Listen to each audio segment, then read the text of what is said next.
Alors aujourd'hui, nous rencontrons Boris Deltel, qui est le CEO de l'entreprise Telmedia. Il va nous parler de son expérience, répondre à quelques-unes de nos questions et nous donner plein de conseils.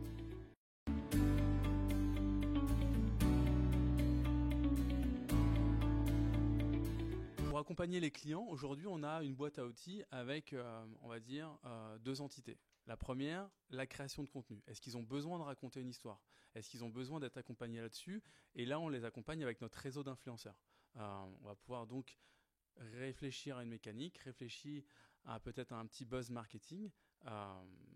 Ensuite, on va l'amplifier.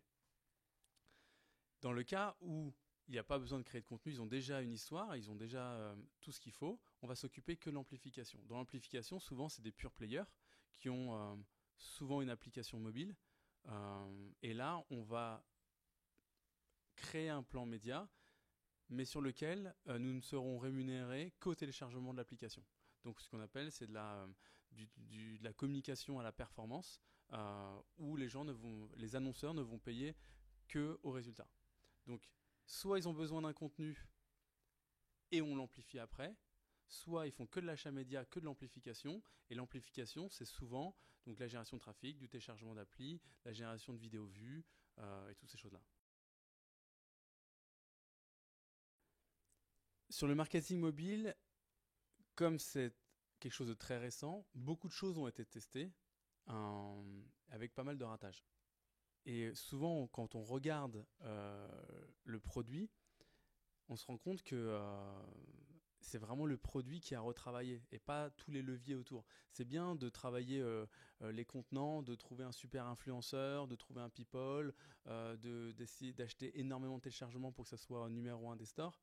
Mais si le produit n'est pas bon, ça ne sert à rien de dépenser autant d'argent. Et on voit énormément de grandes sociétés qui ont beaucoup d'argent, des gros budgets, qui dépensent beaucoup dans l'achat média, mais au final, le produit intrinsèquement n'est pas bon. Et le message autour n'est pas bon non plus. Donc on a beau activer tous les canaux que l'on veut, au final, c'est un peu de l'argent dépensé par la fenêtre, quoi. On est sur deux axes qui est la data, donc l'injection de la data dans les campagnes de display, les campagnes d'affichage publicitaire. Donc ça, c'est un axe de développement très fort qui permet le retargeting, qui permet de cibler. C'est très techno. C'est un peu deux France qui s'opposent. Les côtés très techno, je réfléchis à afficher la pub à la bonne personne au bon moment. Et en face, sur les sociaux, on est sur donc, plutôt le contenu, le storytelling, les influenceurs, où là, on est vraiment à raconter des histoires, à faire du buzz. Et c'est vraiment les deux axes sur lesquels je vois l'année 2017 se développer à fond.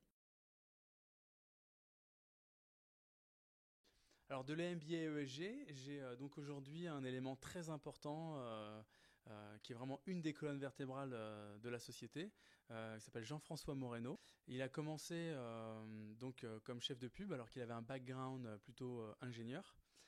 Il a pu ainsi voir tout l'envers du décor de l'agence, aussi bien commercial que account manager. Et maintenant, c'est mon directeur technique, puisque comme il a une vue très large, il peut ainsi être en support de toute la direction commerciale et la direction marketing pour pouvoir répondre à chaque projet. Donc c'est un élément fort et je suis vraiment très content de l'avoir trouvé.